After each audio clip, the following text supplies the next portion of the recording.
जय करके जब उड़े तो पर्वत के बहुत सारे वृक्ष भी उनके साथ साथ तिनके के समान उड़ चले, ऐसा वेग था। मनोजवम मारुततुल्य वेगम जितेन्द्रियं बुद्धिमतां वरिष्ठं वातात्मजं वानरयूथ मुख्यं श्रीरामदूतं शरणं प्रपद्ये।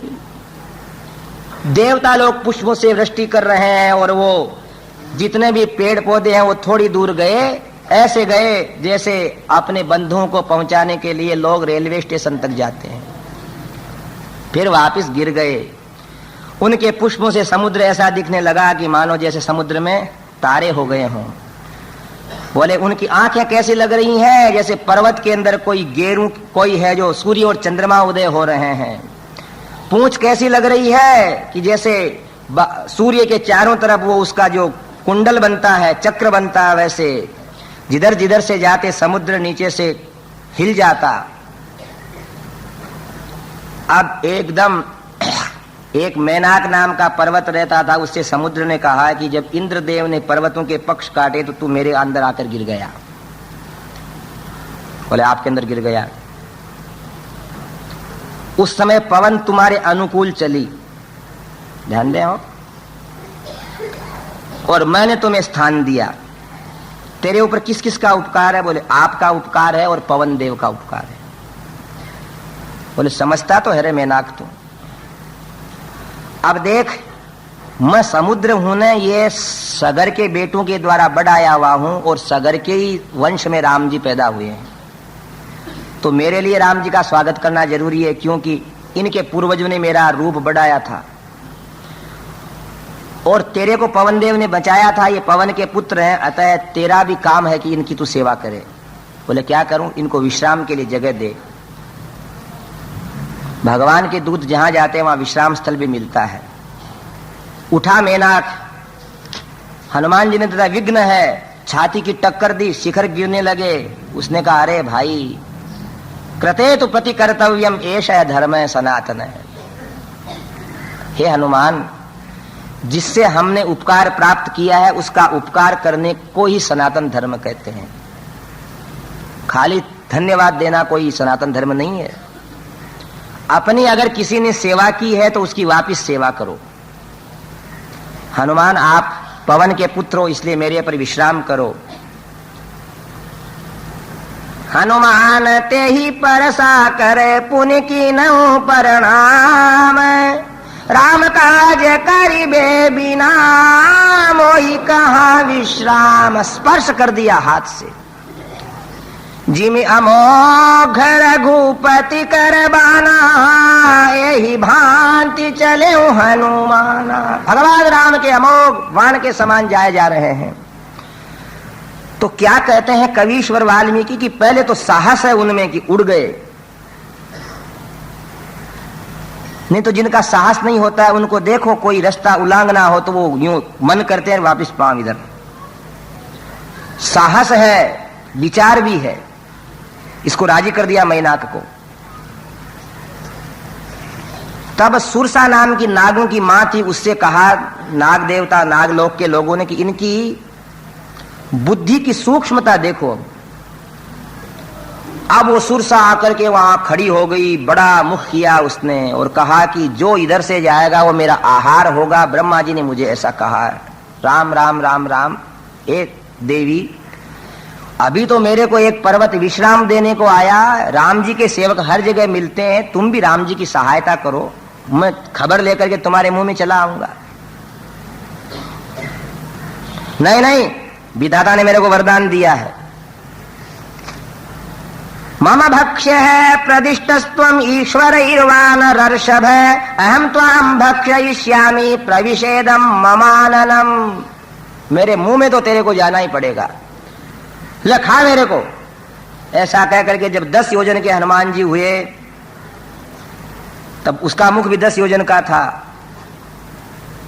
हनुमान जी ने सोचा निगल नहीं जाए, उसने मुंह फैलाया जब तक हनुमान जी 20 योजन के हो गए।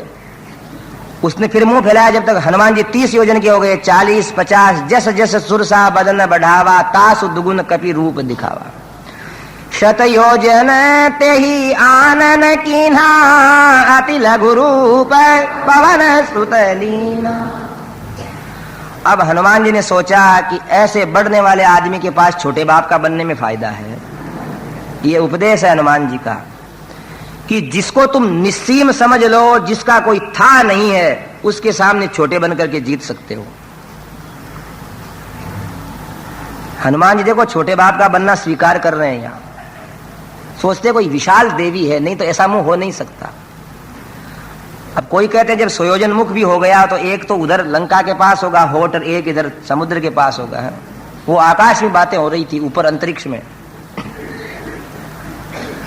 शतयोजन ते ही आनन कीना अति लघु रूप पवन सुतलीना। बदन पैठ पुनि बाहिर आवा मांगी विदाता ही सिर नावा। बोले देवी तुम्हारे मुख में ये घुसा। अब उसने सोचा मुख बंद करूं, इतने में तो उनके दांत को थोड़ा सा यूं अंगुली लगा करके नख लगा करके कहा कि देखो मैं जाकर बाहर आ गया हूं, आज्ञा दो मेरे।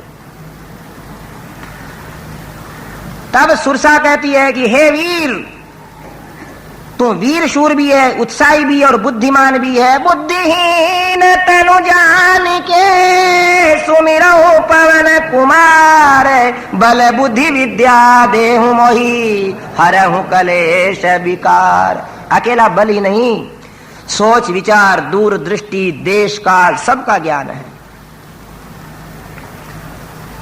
आगे गए, लंका समीप आने लगी। जब तक तो उनकी गति रुक गई। आजू में देखा, बाजू में देखा, आगे देखा, पीछे देखा, ऊपर देखा, कुछ नहीं दिखा, नीचे भी कुछ नहीं दिखा। फिर चारों तरफ देखा और गहरी आंखों से जब देखा तो नीचे पानी में से कोई जंतु निकल रहा है हंसी करता हुआ, और ऊपर आया पानी की सतह के ऊपर। पानी की सतह के ऊपर भी वो प्राणी बड़ा और विकराल मुख उसका है, हंस रहा है। वो सिम्मिका नाम की राक्षसी की, अरे मेरा भोजन है तू। छायाग्राही थी वो, छाया पकड़ ली। हनुमान जी उसके समीप आ गए। थोड़ी सी दूरी रही है उसके मुख में हनुमान जी को निगलने में। हनुमान जी को उसके मुख में घुसते हुए ऐसा देखा देवताओं ने जैसे राहु चंद्रमा को निगल कर रहा है। पर भीतर जाते से ही दोनों पांव के पंजों से उसके जवाड़ों को फैला दिया और उसके घुस करके कलेजा निकाल करके बोल पवन सुत हनुमान की। ताम तो दिष्ट्या च धृत्या च दाक्षिण्येन निपात्य सह कपि प्रवीरो वेगेन ववर्धे पुनरात्मवान। बाहर फेंक दिया उसके कलेजे को और बुद्धिमानी साहस और चतुराई से उसको मार करके लंका के शिखर देखते हैं। समुद्र के किनारे बसी हुई लंका को तो आए पर्वताकार और सोचा कि मेरे उतरने की आवाज से लंका में मेरे आगमन का पता नहीं लगना चाहिए, इसलिए ऐसे उतरे कि हल्ला भी नहीं हुआ। ससागरम दानव पन्नगायुतम बलेन विक्रम्य महोर्मिमालिनम निपत्य तीरे च महोदधेस्तदा ददर्श लंकाम अमरावतीमिव। उस सुंदरी लंका को देख करके वहां अब सोच रहे हैं कि मेरे को क्या करना चाहिए, और थोड़ी देर बाद सोच के जो करेंगे वो मध्याह्न में बताएंगे। जय सिया राम, जय जय सिया राम, हम जय सिया राम, जय जय सिया राम, हम जय सिया राम, जय जय हनुमान, हम जय सिया राम, जय जय हनुमान। और ये पवन सुत हनुमान की, राजा रामचंद्र भगवान की, सद्गुरुदेव भगवान की।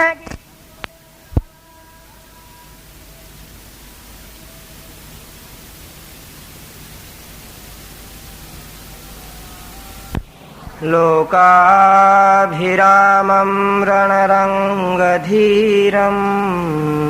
राजीवनेत्रं रघुवंशनाथं कारुण्यरूपं करुणाकरन्तं श्रीरामचन्द्रं शरणं प्रपद्ये। मनोजवं मारुततुल्य वेगं जितेन्द्रियं बुद्धिमतां वरिष्ठम् वातात्मजं वानरयूथमुख्यं श्रीरामदूतं शरणं प्रपद्ये। कूजन्तं राम रामेति मधुरं मधुराक्षरम् आरुह्य कविता शाखां वन्दे वाल्मीकिकोकिलम्। वाल्मीकेर्मुनिसिंहस्य कवितावनचारिणः शृण्वन् रामकथानादं को न याति परां गतिम्। राम सीताराम सीताराम सीताराम।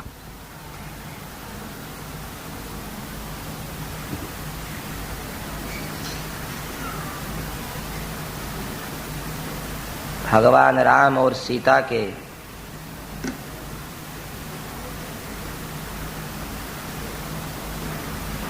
एक दूसरे से बहुत दूर हो जाने के कारण मानव लीला प्रस्तुत करने वाले मंगल निधान भगवान सीताराम जी के पुनः सामीप्य को प्रस्तुत करने वाले भगवान आंजनेय की कथा सुन रहे हैं। वाल्मीकिर मुनिसिंहस्य कवितावनचारिणः शृण्वन् राम कथानादं को न याति परां गतिम्। लिखते हैं कवि कि महर्षि वाल्मीकि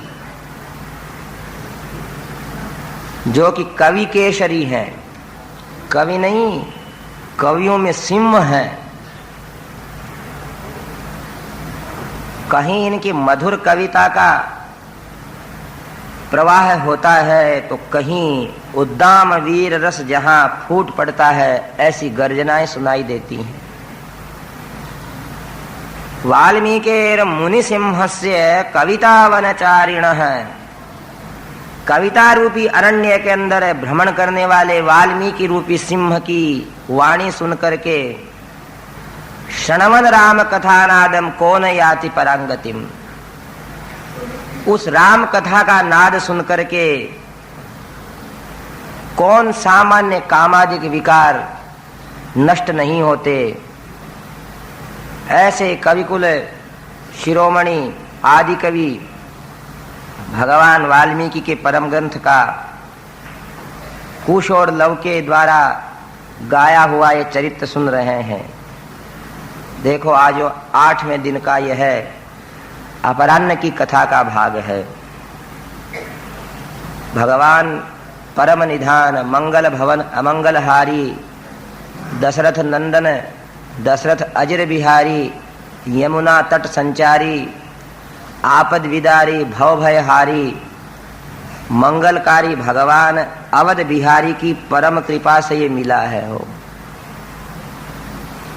और कल देखिए रामायण कथा की पूर्ति का दिवस है और यह सत्संग की गंगा बह रही है जिसमें स्नान करके आप हम सब परम शांति का अनुभव कर रहे हैं। जैसे हम लोगों ने यहाँ आनंद से इसमें अवगाहन किया है, एतदर्थ आगे होने वाले कार्यक्रम भी सानंद संपन्न होवे इसलिए सूचना दे रहे हैं। कल देखिए 1 जनवरी हो जाएगी। आधुनिक प्रचलित संवत्सर के अनुसार इस वर्ष का यह पूर्ति का दिवस है और कल 1 तारीख है, प्रारंभ का दिन है अगले वर्ष का, जिस दिन हम भगवान राम का राज्याभिषेक सुनेंगे। राज्याभिषेक की कथा का सुनना, रामायण का चरम उत्कर्ष देखना है। हमारे यहाँ गाते हैं स्त्रियां, घर आया है लक्ष्मण राम, अयोध्या फूल रही। ऐसे भजन जिनको याद है, जिन माता बहनों को वो बराबर याद करके आवे, कल उनको यहाँ ये भजन समूह रूप में गाना है। भगवान के राज्याभिषेक के दर्शन को हृदय में बैठा करके ले जाना है। कल प्रातः 9 से 12 तक और उसके बाद 2 बजे से ही प्रारंभ करके 4 बजे कथा की पूर्ति का समय है। रोज से ज्यादा समय आपका नहीं लेंगे। कथा की पूर्ति के पश्चात सानंद ग्रंथ का पूजन है। भगवान के चरणों में पत्रम पुष्पम समर्पित करके, और ज्यादा लंबी नहीं होवे, भक्त लोगों का मन लगा रहे, इस प्रकार की शोभा यात्रा निकलेगी। और रोज का जो आपका समय है 6, 6:30, ज्यादा से ज्यादा 7 बजे तक आप लोग फिर अवकाश प्राप्त कर लेंगे। यह है कल के कार्यक्रम की सूचना। और इस प्रसंग जैसे प्रसंग हमें और प्राप्त होवे, हमारा मन भगवान के चरणों में लगे, इसलिए 2 तारीख को 9 बजे सुबह हमारे भगवान जहां विराजते हैं, जमुना ए में, वहां जगह थोड़ी होने से सब लोग दर्शन नहीं कर सके हैं, तो यहां विराजेंगे ठाकुर जी। आप लोग अपने घर घर से तस्वीर और पाटा उसके ऊपर बिछाए अपने ठाकुर जी, तुलसी पुष्प रखने का पात्र, एक तरह से छोटा सा मंदिर अपना लेकर आवे। यहाँ सानंद बैठे और भगवान के नाम स्मरण के साथ जो तुलसी भगवान के चरणों में पुष्प अर्पित करेंगे, जो ध्वनि होगी, जो आपको यहाँ आनंद के दर्शन होंगे, वो बार बार नहीं होते। जिनके नाम लिख लिए गए हैं, न लिख पाए हैं, ज्यादा हैं, तो जैसे कथा सुनने बैठे हैं वैसे बैठ सकते हैं।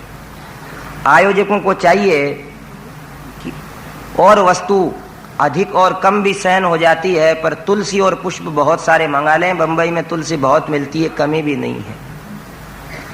ऐसे गेंदा के पुष्प इनकी एक एक पखुड़ी भी चढ़ाओ तो एक पुष्प में 100 पखुड़ी हो जाती हैं। चढ़ाने की चतुरता चाहिए, आनंद से है। ऐसे 2 कार्यक्रम की आपको सूचना दी है, कल के उत्सव के पूर्ति के दिन की और परसों के तुलसी अर्चना की। आज सायंकाल थोड़ी सी आज रात्रि में 9:30 बजे से थोड़ा सा प्रवचन फिर इन लोगों ने रख दिया है, वो भी पूरा होगा। अब आप वहां चलिए जहां 12:30 बजे अपराह्न की प्रातः काल की कथा छोड़ करके गए थे। श्री राम जय जय राम, राम श्री राम जय जय राम, राम श्री राम जय जय राम। बोलो श्री राम जय जय राम, राम श्री राम जय जय राम, राम श्री राम जय जय राम, राम श्री राम जय जय राम,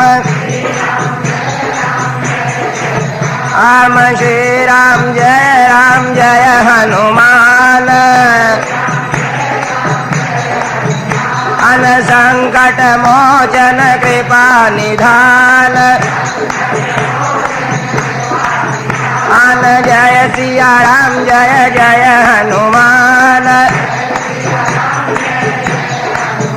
अन संकट मोचन कृपा निधान। बोलिए पवन सुत हनुमान की।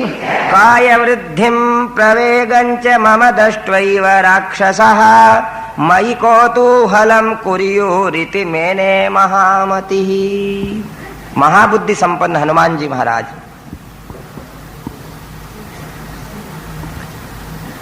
देखो कैसा उत्साह है। अगर बल और बुद्धि का अत्यंत सामंजस्य है, शब्द और अर्थ के समान, तो हनुमान जी में है। ऐसा विचित्र विलक्षण रूप था कि गंधर्व लोग, देवता लोग आकाश मार्ग से देख रहे थे। पर लंका में उतरते उतरते क्या सोचते हैं कि अगर मैं इतना बड़ा का बड़ा कूदूंगा तो राक्षस लोग मेरे को देख करके अचरज करने लगेंगे और एक मैं वहां कुतूहल बन जाऊंगा और मेरे पास हजारों लोग इकट्ठे हो जाएंगे। अतः छोटे बन करके इस तरह कूदे कि कोई प्रकार का भूमि के अंदर, पर्वत के ऊपर आघात और संचलन इत्यादि नहीं हुआ। ससागरम दानवपन्नगायुतम बलेन विक्रम्य महोर्मिमालिनम निपत्य तीरे च महोदधेस्तदा ददर्श लंकाम अमरावतीमिव। त्रिकूट पर्वत के ऊपर है जो लंका बनी हुई थी, चारों तरफ समुद्र ही समुद्र, समुद्र ही समुद्र।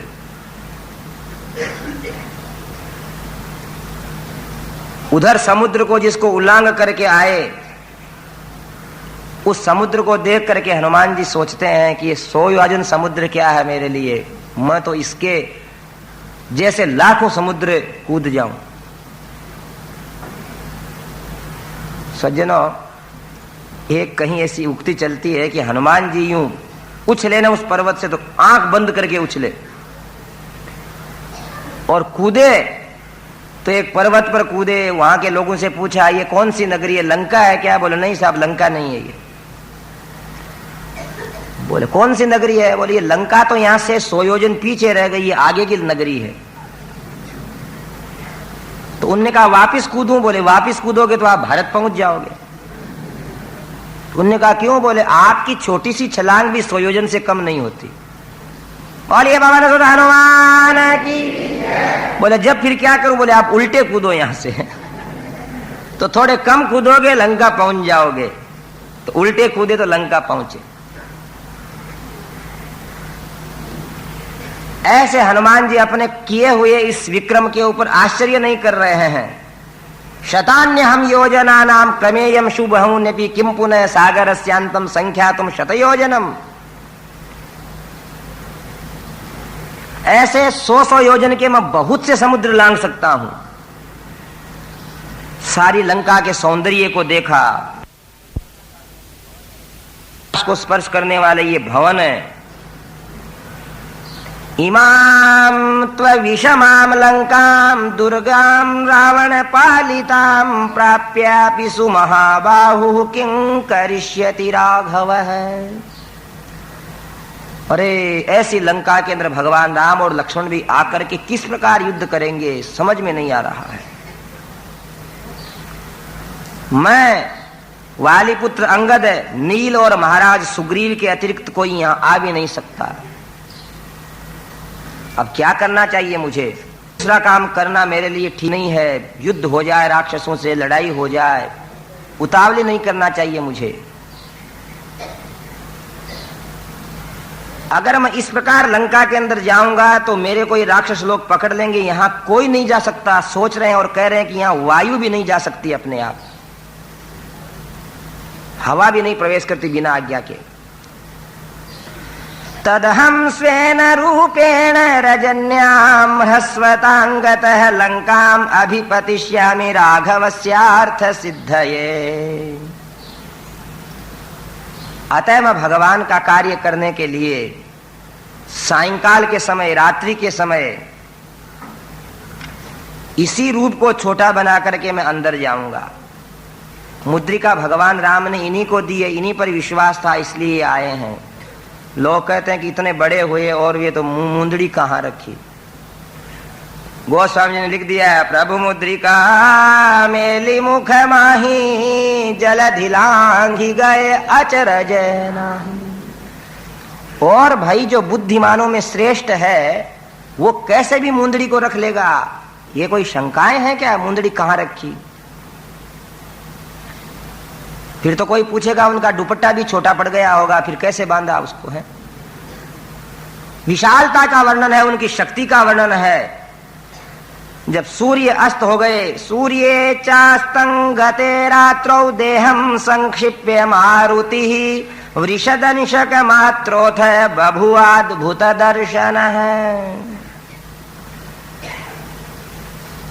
कितने बन गए? श्री रामायण कहती है, वाल्मीकि रामायणकार कहते हैं बिल्ली के जितने बंदर बन गए, छोटे बन गए। गोस्वामी ने लिखा मसक समान रूप कपि धरी लंकहि चलहि सुमिर नर हरि। छोटे बन गए, अर्थ इतना ही है, छोटे बन गए।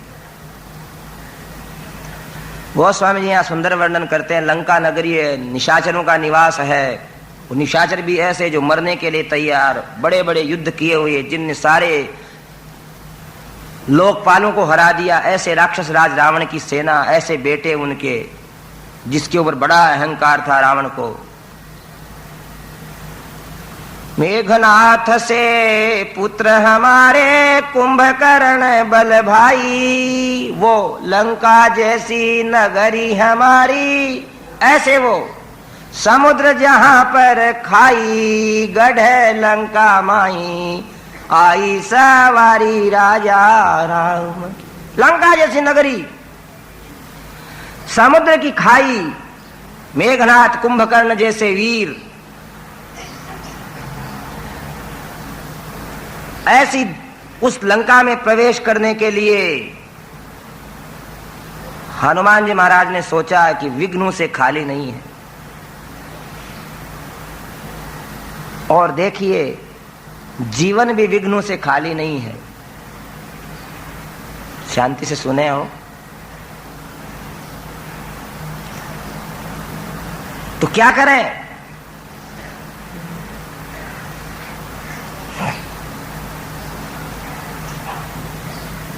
रहना तो यहां पड़ेगा, आए हैं संसार में तो जीना ही पड़ेगा, और जिंदगी जहर भी है तो इसे पीना ही पड़ेगा। समस्याओं से भरा है। गोस्वामी जी हम मनुष्यों को एक अवलंब देने के लिए, सहारा देने के लिए रामचरितमानस में कह रहे हैं, प्रिविसी नगर कीजे सब काजा, हृदय राखी कौशलपुर राजा। नगर प्रवेश के पहले, समस्याओं के समय भगवान मंगल निधान अवध बिहारी का स्मरण करो। हृदय राखी कौशलपुर राजा, भगवान को हृदय में रखो। क्या होगा? गरल सुधा रिपु करहि मिताई, गोपद सिंधु अनल शीतलाई। भगवान के स्मरण करने से गरल नाम है जहर का, वो अमृत हो जाता है। मीरा के हुआ कि नहीं अमृत? विष को कटोरो राणु जी ने भेजो, जहर कटोरो राणु जी ने ओ पीवत मीरा हासी रे, ओ रामा पीवत ए पग घुघुरु बांध मीरा नाची रे, पग घुंघरू बांध मीरा। मीरा ने पिया विष का कटोरा, ज्यादा पुराना इतिहास नहीं है, थोड़ा ही है, पी गई, अमृत हो गया।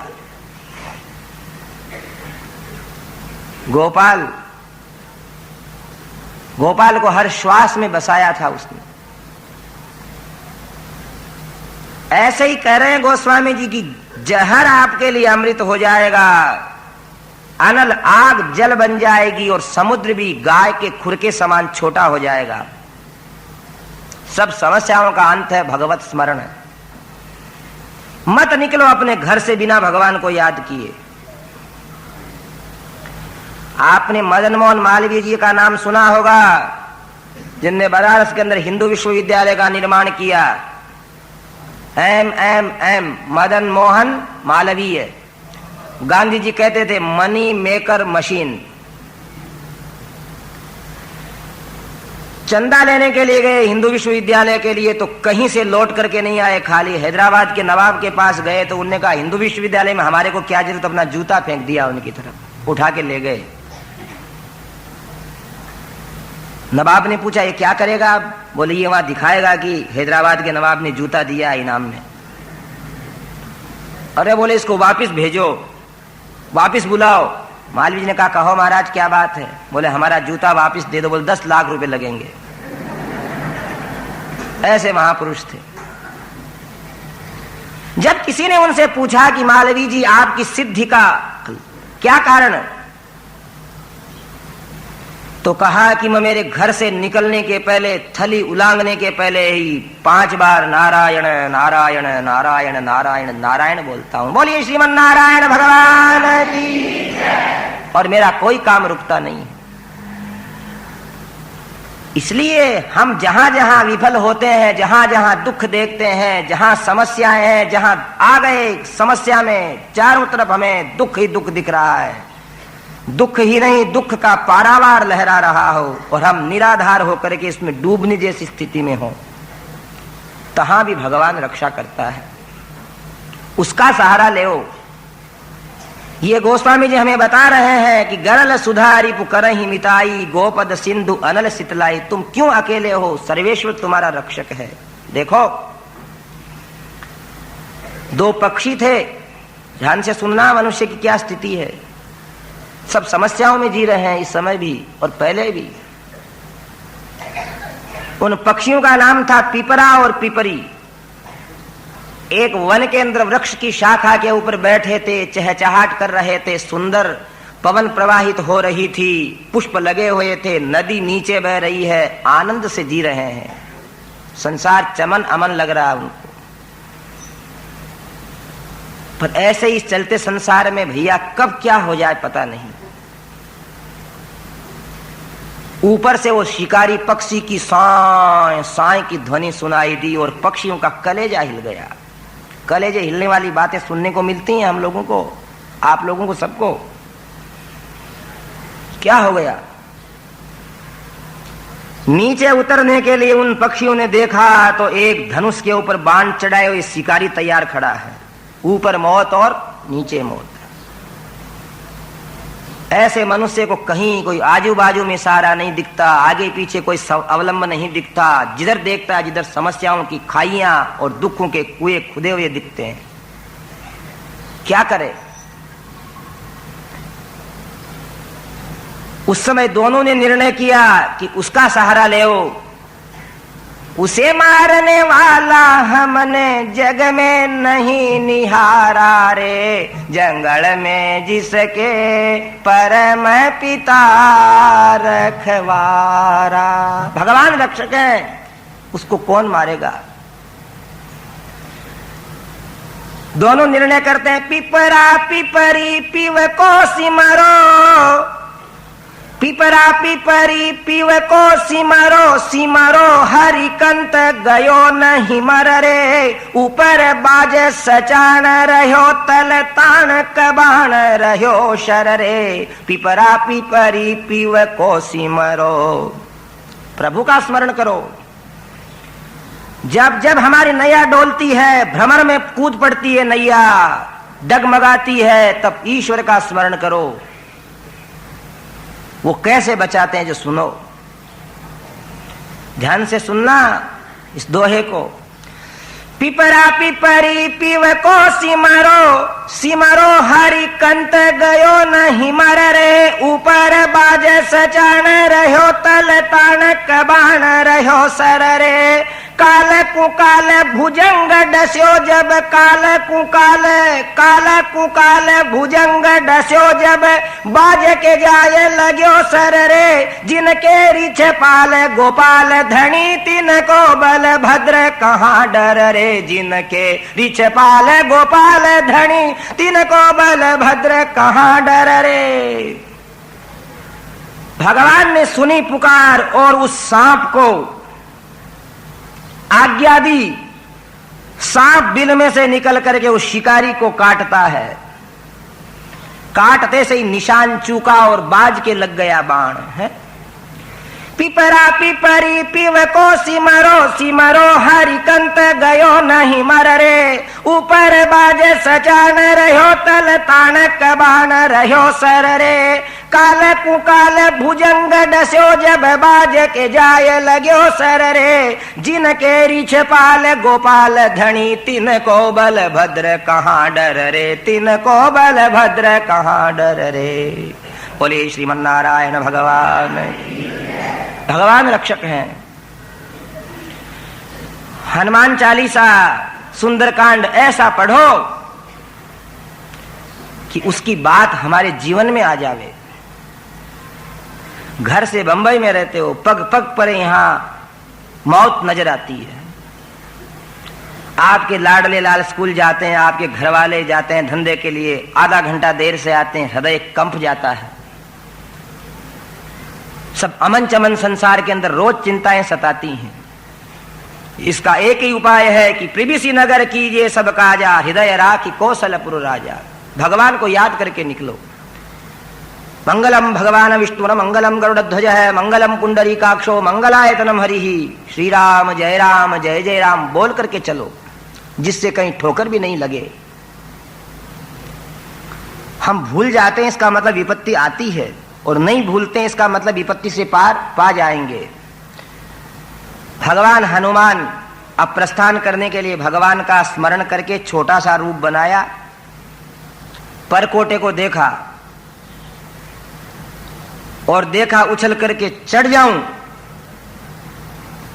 उछले, कौन है? अरे राम राम राम राम। हनुमान जी ने सोचा इतना छोटा बन गया, रात आई, सायंकाल हो गई, सब तरफ अंधेरा है, ये कौन है? इतने तो एक बड़ी विशाल भयंकर रूप वाली नारी कहती है कि मेरे को भी नहीं जाने दे रहा है। हनुमान जी ने कहा हल्ला मत कर।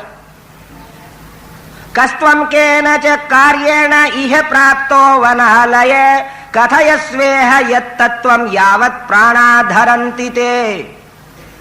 ए बानर, जब तक तू जीवित है जब बता कौन है और क्यों आया है। बोले ए देवी। हनुमान जी सोचते हैं कि अगर मधुरता से काम चले तो अभी शक्ति पूरी नहीं करना। यहां मैं राम जी का दूत हूं और जानकी जी के दर्शन करने के लिए जा रहा हूं, देख करके वापस आ जाऊंगा, किसी से नहीं लड़ूंगा। न शक्यम माम अवज्ञाय प्रवेष्टुम नगरीम इमाम अद्य प्राणै परित्यक्तः स्वप्ससे निहतो मया। अरे इतना निडर होकर के ऐसी बातें कर रहा है, चला जाऊंगा आ जाऊंगा जैसे तुम्हारा ननिहाल है यहां। अभी प्राणों से हीन होता है, नहीं जा सकते। जब उसने ऐसा कहा, इतने में भगवान हनुमान उसी समय थोड़े बड़े हो गए और ज्यादा वह हल्ला करके उनके हनुमान जी की तरफ प्रहार करने की चेष्टा की।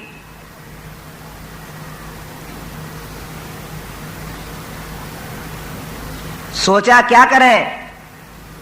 ततकृत्वा महानादम सावै लंका भयंकरम तलेन वानर श्रेष्ठम ताड़यामास वेगिता। हनुमान जी कहते हैं कि ताड़का के ऊपर भगवान ने प्रहार नहीं किया था, ये नारी है, मैं भी प्रहार नहीं करूंगा। इतने में तो एक हाथ का प्रहार लंकिनी ने, निशाचरी ने कर दिया उन पे, और गर्जना करके हनुमान जी ने जो बाएं हाथ का उसके ऊपर प्रहार किया कि उसकी पृथ्वी घूमने लगी, वो चिल्लाने लगी। जब उसके हाथ दे दिया मुंह के कि तू चिल्लाए मत, तब वो अभी तक तो हल्ला कर रही थी। और भगवान का स्मरण करके गए ना हनुमान जी, इसलिए दोस्ती करने लग गई। गरल सुधारी पुकरहि मिताई गोपद सिंधु अनल शीतलाई। अरे वानर श्रेष्ठ, मेरी बात सुनो। तुम तो अपने ही व्यक्ति हो। मनुष्य के सूर्य उदय भी होते हैं, उनका सूर्यास्त भी होता है। एक दिन लंका की स्थापना हुई, जब मुझे ब्रह्मा जी ने कहा था कि तू यहाँ की नगरी की रक्षा करने वाली आदि देवी है, तेरा नाम लंकिनी है। पर हनुमान जितनी ऊंचाइयां होती हैं वो एक दिन गिरती जरूर हैं। मेरे को कोई ये नहीं कहे कि मैं रावण के साथ विश्वासघात कर रही हूं, मैं तुझे सही बात कह रही हूं। ब्रह्मा जी ने मेरे से कहा था कि अगर कोई वानर तुम्हारे को पीटे और तुम शून्य हो जाओ, मूर्छित हो जाओ, तो लंका को उसके बाद जली हुई और राक्षसों को मरे हुए समझना। जाओ तुम लंका में प्रवेश करो, तुम्हें कोई नहीं रोकेगा, और जो जो चाहते हो सारे काम करो। बोलिए पवन सुत हनुमान की। ऐसे भगवान का स्मरण करके जाने वाले के लिए रिपु कर ही मिताई, शत्रु मित्रता करने लगते हैं, कोई शत्रु रहेगा ही नहीं, फिर मंगल ही मंगल होगा। वहां जाकर के हनुमान जी बहुत सुंदर लंका को देखते हैं, उदित हुए चंद्रमा को देखते हैं, अंतपुर के अंदर प्रवेश करते हैं। धूम्राक्ष, संपाति, विद्युत रूप, भीम, घन, विघन, शुकनाभ, चक्र, शठ, कपट, हश्वकर्ण, दंष्ट, लोमस इत्यादि राक्षसों के घरों को उल्लांघते हुए राजा रावण के अंतपुर के अंदर जाते हैं, जहां पुष्पक विमान बहुत सुंदर दिख रहा है। उस पुष्पक विमान के भीतर गए। तस्यालय वरिष्ठस्य मध्ये विमलमायतम ददर्श भवन श्रेष्ठम हनुमान मारुतात्मज है। देखिए, यहां हनुमान जी महाराज को विभीषण मिलेंगे नहीं, और न उनकी विभीषण की कोई बातचीत होगी। आप लोगों को प्राय अभ्यास है कि जानकी को कैसे ढूंढे, तो आधी रात बीत गई, उसके बाद विभीषण के घर के पास में रामायुध अंकित गृह है इत्यादि। पर यहां तो ये अपने तरीके से ढूंढेंगे, न सीता जी की गोद में मुद्रिका भी नहीं डालेंगे, देंगे मुद्रिका। तो जैसे इस रामायण में कथा वैसी सुनिए। पुष्पक विमान को देखा, कुबेर को हराकर जिस विमान को लेकर के आया था, ऐसा बना हुआ था कि जैसे ऐसे झाड़ बनाए हुए थे हीरे मोती पन्नों के कि साक्षात वृक्ष हो। वहां घुस तो गए हनुमान जी महाराज, पर भीतर क्या देखते हैं कि स्त्रियां नहीं है, स्त्रियों का मानो कोई जंगल है। वहां हजारों नारियां लेटी हैं, एक से एक सुंदर, रावण को चाहने वाली, जिनको निद्रा आ रही है, आधी रात का समय हो रहा है। पहले उनने मृदंग इत्यादि के ऊपर नृत्य किया है, भोजन किया है, पान किया है, जिनकी सुगंध उनके मुखों से वहां पवन के साथ प्रवाहित हो रही है। कोई मृदंग का सहारा लिए सोई है, कोई तबले का सहारा लिए सोई हुई है, कोई एक दूसरी नारी के वक्षस्थल पर अपना सिर रख करके सोई हुई है। ऐसे अनुपम अंतपुर को देखते देखते देखते देखते जब आगे बढ़े, तस्मिन् जीमूत संकासं प्रदीप्तोज्ज्वल कुंडलम लोहिताक्षं महाबाहुं महाराजतवाससं लोहितेनानुलिप्तांगं चंदनेन सुगंधिना संध्या रक्तमिवाकाशे तोयदं सतडिद्गुणम्। रावण को सोए देखा। आप ऐसा कहते हैं कि रावण के 10 माथे थे, जब वो कैसे सोता था, कैसे करवट लेवे। तो ब्रह्मा जी ने वरदान दिया था कि तू चाहेगा तो 10 सिर होंगे, नहीं तो तेरा 1 सिर और 2 भुजाएं रहेंगी। लड़ते समय ऐसा होता था। काले बादल के समान रंग है और लाल चंदन लगा हुआ है, तो सायंकाल में जैसे काला बादल दिखता है वैसा दिख रहा है। आंखें लाल रंग की बहुत विशाल है, विशाल भुजाएं हैं, रंग काला है किंतु चमक रहा जैसे काजल चमके वैसे। और उनके पास में ही एक गौरीम कनकवर्णामाम इष्टाम अंतःपुरेश्वरीम कपिर मंदोदरीम तत्र शयानाम चारु रूपिणीम। मंदोदरी को देखा। एक बार मंदोदरी का इतना अद्भुत सौंदर्य था कि उनको जानकी माना उनने, और प्रसन्न भी हुए कि जानकी को देख लिया। इतने में उनको ग्लानि हुई कि नहीं। अवधूय चेत आस्फोटयामास चुचुम्ब पुच्छम ननंद चिक्रीड जगौ जगाम स्तंभानरोहन् निपपात भूमौ निदर्शयन् स्वाम प्रकृतिम कपीनाम। प्रसन्न तो हुए कि मैंने जानकी को पा लिया, पर इतने में ही वापस बुद्धि हुई। अवधूय जताम बुद्धि बहुवावस्थितस्तदा जगाम चापराम चिंताम सीताम प्रति महाकपि। नहीं नहीं, जब भगवान राम ही भोजन नहीं करते हैं, नींद नहीं लेते हैं, तो उनकी प्रियतमा जानकी किसी भी हालत में राम वियोग में न तो निद्रा ले सकती, न कहीं सो सकती और न कहीं अलंकार कर सकती, न उसके मन में प्रसन्नता हो सकती। मैं ढूंढूंगा